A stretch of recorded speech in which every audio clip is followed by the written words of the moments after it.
From eating stones and pungent tofu to buying tribal accessories, in this clip, Janet Hsieh, host of Discovery Travel and Living show Fun Taiwan, talks about her journey of self-discovery in her motherland.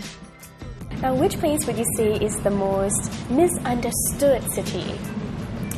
You know, honestly, Taiwan. I would say Taiwan as a country, it's very, very misunderstood.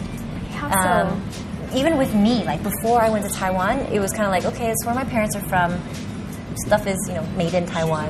And other than that, I knew nothing about it. So like if I was to ask you, like, what do you know about Taiwan?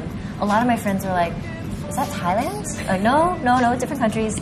Or they'd be like, oh yeah, I know you have a lot of political strife. Or, yeah, you have lots of natural disasters. That's about all you know. And like even the 101, the tallest building in the world, a lot of people are like, is that Taiwan? Is that Tokyo? It's not understood at all. And for me, having done this show for 4 years now, I'm starting to see, wow, there is so much to Taiwan that needs to be shared. Like, I'm shocked that it's not. Was it like a journey of self-discovery for you as yes. well? Yeah, not just me. Like when I show these episodes to my parents, who are now in the States, they're like, that's Taiwan?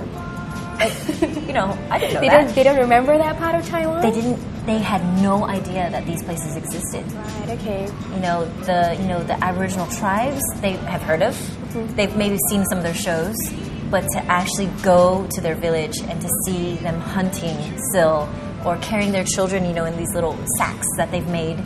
To my parents even, it's unbelievable that this is the country where they were born and raised. And I think in that way, Taiwan really is misunderstood, but kind of like not appreciated. Not appreciated. What's the word?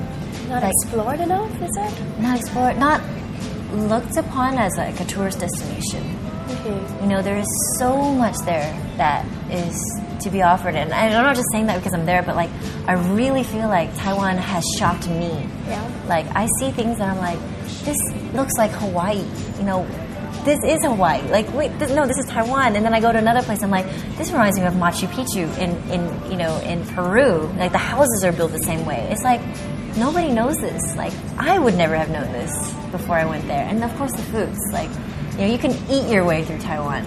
If you had to advise someone who wants to go to Taiwan, yeah, what are the must see places or the must do things and the must eat food? Okay. Well, must see. Even though they are very touristy, the Torogo Gorge is gorgeous. It is. I think it needs to belong like on the World Heritage Site type thing. It's basically like a marble slab the size of a mountain that was cut in half and just went. That's what it looks like. You're inside and you see you're surrounded by marble. And the water that goes through is like, it turns from green to turquoise to purple sometimes. It's just like unbelievable. So Turco Gorge is definitely somewhere I would go. If you only have time to do anything, like I would say Taipei, for a few days, do the 101, go up to the 101, see the city.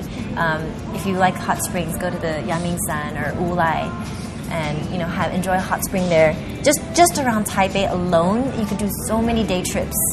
Depending on what your fascinations are. Like people who like movies, they usually go to Jiufen, which is where a really famous movie, City of Sadness, was filmed. It's an old mining village, so it feels kind of quaint, historical. People who like the Japanese love to come to Taiwan to do the hot springs. There's so many different hot springs that you can choose from. There's adventure, like you can go paragliding, you can go sailing, you can go surfing. There's plenty of things to do for the adventure seeker.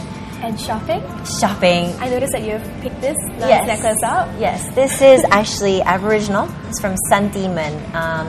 This is a tribe down near Kaohsiung County, Pingtung area, south of Taiwan, and it's their specialty. It's called liu li zu, which are basically glass beads.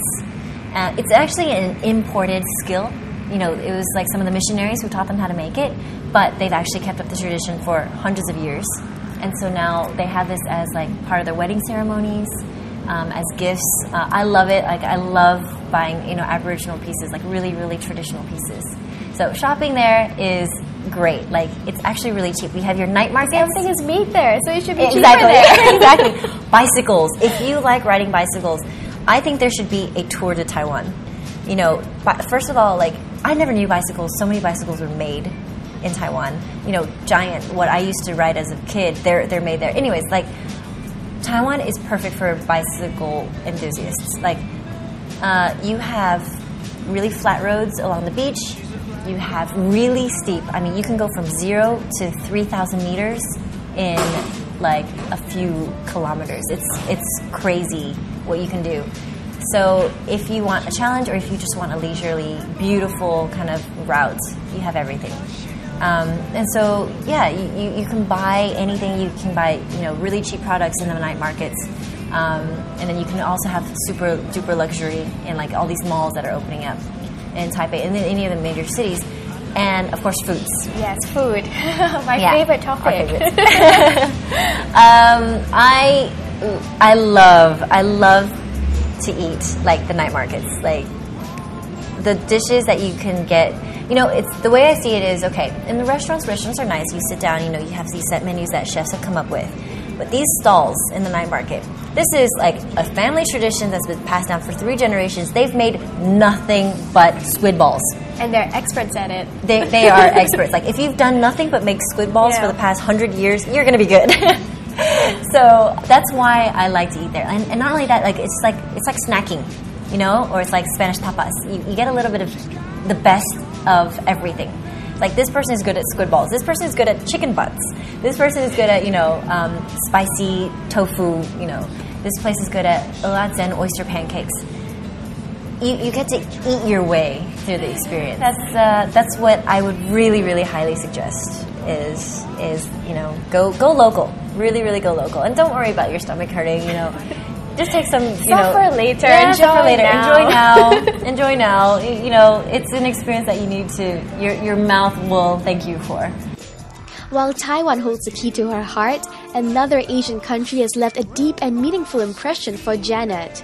And in our next clip, she reveals how despite the bad stomach aches, there's no place like India.